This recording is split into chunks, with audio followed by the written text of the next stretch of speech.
আজ তোমায় নিয়ে শুরু হলো নতুন জীবন, সবই লাগে যেন দুটি চোখ। Hello friends, good morning. সকলে কেমন আছো? আশা করি ভালো আছো, আর আমিও আছি খুব ভালো। তোমাদের সুস্থতা কামনা করে আমি সঞ্চিতা আমার নতুন আরেকটা ভিডিও তোমাদের সকলকে অনেক অনেক স্বাগত জানাই। সকালবেলাতেই দেখো কি নিয়ে বসেছি। হ্যাঁ, বুঝতেই পারছো অনেকে, রঙের ক্যাটলগ। রঙের যে ক্যাটলগগুলো হয়, যে ওখান থেকে রঙের নাম্বারগুলো যে সিলেক্ট করতে হয়, সেটা নিয়ে বসেছি।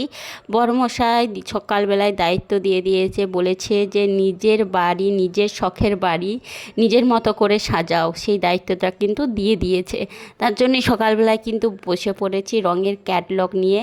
মানে কোন রুমটায় কি রং হবে, ছেলের রুমে কি রং হবে, আমাদের রুমগুলোয় কি রং হবে, কোন রুমটায় আমি কাজ করব তার জন্য কি রং হবে, নিচের রুমগুলোতে কি রং হবে, বাইরেটায় কি রং হবে, এরকম করে সমস্ত কিছু দায়িত্ব কিন্তু আমার উপরে দিয়ে দিয়েছে। বলছে অনেক কষ্ট করেছি সবাই মিলে দিয়ে, কিন্তু রঙের দায়িত্বটা তুমিই নাও, তোমার মনের মতন করে কিন্তু রঙটা করো। আমি বলছি আমার মনের মতন কেন, সবারই মনের মতন করো। কিন্তু আমি বুঝে পাচ্ছিলাম না যে কোন কোন কালারটা করব। দিয়ে তোমাদের দাদাভাইকেও ডাকলাম যে এসে যে দেখো কোন কালারগুলো, এই কালারগুলো আমি মোটামুটি সিলেক্ট করেছি, এগুলো কেমন লাগছে।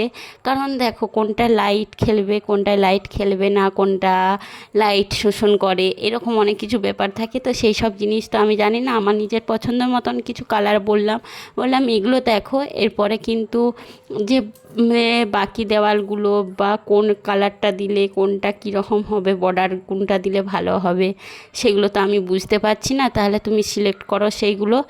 মিস্ত্রির দাদাও বললো যে তোমরা মোটামুটি রুমের কালারগুলো সিলেক্ট করো, তারপরে বাকি কালারগুলো আমরা সিলেক্ট করে দেবো। সেই নিয়েই সকালবেলায় চলছিল বেশ অনেকক্ষণ সময়। সারাদিন তো শুধু এই সব নিয়ে বসে থাকলেও চলবে না, রান্না বাড়া খাওয়া দাওয়াও তো আছে। তার জন্যে তারপরে কিন্তু বেশ অনেক কিছু কাজ সেরে নিয়েছি। আর ভিডিও বানানো হয় না, কারণ এত পরিমাণ ব্যস্ত। এক তো বাড়িতে কাজ হচ্ছে, তার দিকে ধুলো একদম ডাস্টে ভর্তি, তার উপরে আবার প্রচুর কাজের চাপ, রান্না, আর সব মিলিয়ে বেশ খুব একটা ভিডিও বানানো হচ্ছে না। ভিডিও এডিট যদিও বা করা হচ্ছে, ভয়েস দেওয়ার সময় হচ্ছে না। তারপর রান্না করছিলাম, আর আজকে রান্না করেছি দেখো, এর আগের দিনের একটু কুমড়োর তরকারিটা ছিল, সেটা গরম করে দিয়েছি, খেটে শাকের ঝোল বানিয়েছি, আর এখানে করলার আলুতে সেদ্ধ করতে দিয়েছি। আর মাছ তো অলরেডি হয়ে গেছে, আর একটা লাউয়ের সবজি বানানো হবে। সমস্ত কিছু কেটে রান্না অলরেডি শুরু করে দিয়েছি, আর জোগাড় করাও হয়ে গেছে আর কি। আর এদিকে আমার ছেলে দেখো একটুখানি দুষ্টুমি করতে চলে এসেছে আমার কাছে। আমি বলছিলাম দুষ্টুমি করো না, যাও বসোকে যাও, কারণ কয়েকদিন ধরে ছেলেরও শরীরটা খুব একটা ভালো নেই। তার জন্যই ওকে একটু রেস্টেও থাকতে হবে, তার জন্যে রেস্টেও রাখা হচ্ছে যতটা সম্ভব। আর এইদিকে দেখো আমি বসেছি তরমুজ কাটতে, আর এইখানে তোমাদের দাদাভাই একটুখানি ভিডিও বানিয়ে দিচ্ছে, কারণ বলেইছি তো অনেক ব্লগেতেই দেখিয়েছি, কারণ আমাদের এখন প্রত্যেক দিনের এটা একদম মানে কি বলবো, খাবার যাকে বলে, তরমুজটা প্রত্যেক দিনেরই খাওয়া হচ্ছে। আর তোমাদের দাদাভাইয়ের সাথে কথা হচ্ছে, দাদাভাই বলছে যে কি হয়েছে তোমাকে, তো আমি অনেক কিছুই দিইনি তা তো না। আমি বলছি হ্যাঁ অবশ্যই তুমি দিয়েছো, যে হ্যাঁ তুমি আমাকেও অনেক কিছু দিয়েছো। কারণ সত্যি কথা বলতে কি, আমাকে বাড়ি বানানোর জন্য যে লোন নিতে হয় না, এইটাই আমার কাছে কিন্তু ভীষণ বড় পাওয়া।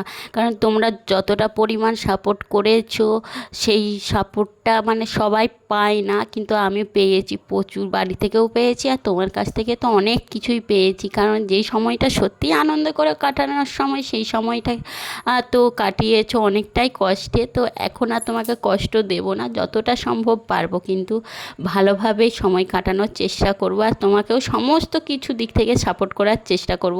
এরকম বলছিলাম, গল্প করছিলাম দুজন মিলে। আর এখানে বিকালবেলায় একদম সজ্জা চলে এসেছিলাম তোমাদের সাথে রুমগুলো একটুখানি শেয়ার করতে, যে দেখো পুটির একটা লেয়ার কমপ্লিট হয়ে গেছে মোটামুটি। তারপরে কেমন লাগছে, মানে সাদাটার উপরে কিন্তু দারুণ লাগছে। বাড়ির দেওয়ালের উপরে যখন সাদা রং পড়ে না, তখন একটা সুন্দর লাগে। আর এইটা হলো আমাদের একদম ছাদের রুম, তোমাদের সাথে এইভাবেই শেয়ার করছিলাম।